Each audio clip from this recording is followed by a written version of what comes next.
Hello दोस्तों, स्वागत है आपका ई विद्यार्थी की वेबसाइट पर। चलिए शुरू करते हैं हमारा अगला टॉपिक, जिसका नाम है स्तूप तथा मंदिर किस तरह बनवाए जाते थे। तो समझते हैं कि किस तरीके से इन स्तूपों का निर्माण और मंदिरों का निर्माण करवाया जा रहा था, इन भव्य स्तूपों और मंदिरों का निर्माण। ठीक है, क्योंकि कितने अच्छे मंदिर थे, कितनी भव्यता के साथ इन्हें बनाया गया था, और इसी वजह से हम इनको बनाने वाले लोगों के बारे में जानते हैं और इनको कैसे बनाया जाता है वो जानते हैं। तो ये भी एक मंदिर है हमारे पास। आप देख सकते हैं कि पत्थरों के द्वारा बनाया गया और कितनी संजीदगी के साथ इनका निर्माण करवाया गया होगा। तो समझते हैं ऐसे मंदिरों को बनवाता कौन था। स्तूपों तथा मंदिरों को बनाने की प्रक्रिया में कई अवस्थाएं आती थी। इसके लिए काफी धन खर्च होता था। आमतौर पर राजा या रानी ही इन्हें बनवाने का निश्चय करते थे। तो ये जो स्तूप है, मंदिर है, इसको बनाने में बहुत सारे डिफरेंट स्टेजेस आती थी, अवस्थाएं होती थी, और इसमें बहुत पैसे खर्च हो जाते थे। तो पैसे खर्च होंगे तो कोई गरीब इंसान इन मंदिर को नहीं बनवा सकता है, जाहिर सी बात है। तो ये मंदिरों का निर्माण आमतौर पर राजा या रानियां करवाते थे, या फिर धनी सेठ, या फिर वो इंसान जिसके पास बहुत ही ज्यादा जमीन हो, जिसे हम जमींदार के नाम से कहते हैं। तो ये लोग हमारे मंदिरों का निर्माण करवाते थे। अब इसकी अवस्थाएं देख लेते हैं कि किन किन अवस्थाओं से होकर गुजरता था हमारा ये मंदिर स्तूप बनने का कार्य। पहला काम था अच्छे किस्म के पत्थर ढूंढकर शिलाखंडों को खोदकर निकालना।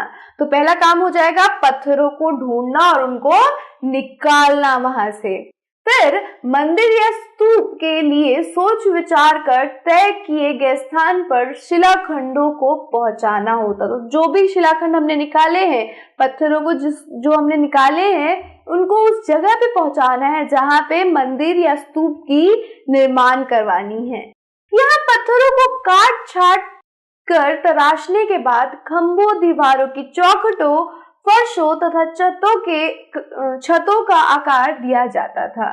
तो पत्थरों को पहले तो क्या किया जाता था, काटा जाता था, तराशा जाता था, ताकि वो अलग अलग संरचना में फिट बैठ सके। जैसे कि खंभों के लिए अलग संरचना दी जाएगी, अलग तरीके से तराशा जाएगा पत्थर को, तो दीवार की चौखटों के लिए अलग तरीके से, फर्श और छतों के लिए अलग आकार दिया जाएगा। फर्श है तो बिल्कुल प्लेन समतल होना चाहिए, और छत है तो उसके अंदर कलाकारी होनी चाहिए।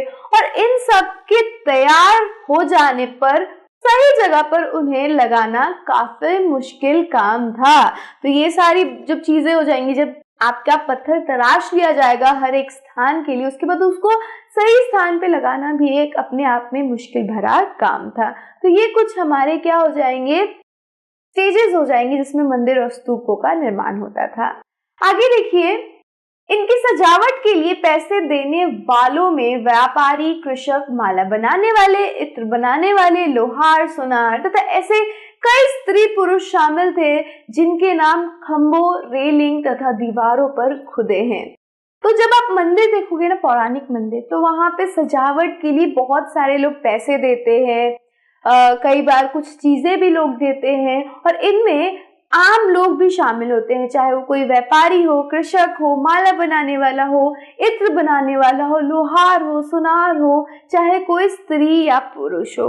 तो इनके नाम आपको ऐसे मंदिरों की रेलिंग पे, खंभों पे या दीवारों पे देखने को मिल जाएंगे। तो जो आप नाम पढ़ते हो रेलिंग्स पे, कई बार गलती से आप देखते हो कि कुछ नाम लिखे होते हैं और आपको लगता है कि इसी तरह लिख दिए गए हैं। नहीं, उन्होंने इस मंदिर के निर्माण में, इसके मंदिर के सजावट में योगदान दिया है, और इसी वजह से उनका नाम वहां पे खोदकर लिखा गया है। तो इस तरीके से हमारे अतीत में मंदिरों का निर्माण होता था, मंदिरों को या स्तूपों को बनवाया जाता था। तो ये था हमारा मंदिर किस प्रकार से बनते थे। अब यहाँ पे मैं आपसे अलविदा लूंगी। नेक्स्ट वीडियो में मिलती हूँ एक नए और मजेदार टॉपिक के साथ। तब तक के लिए ध्यान रखिए अपना। बाय।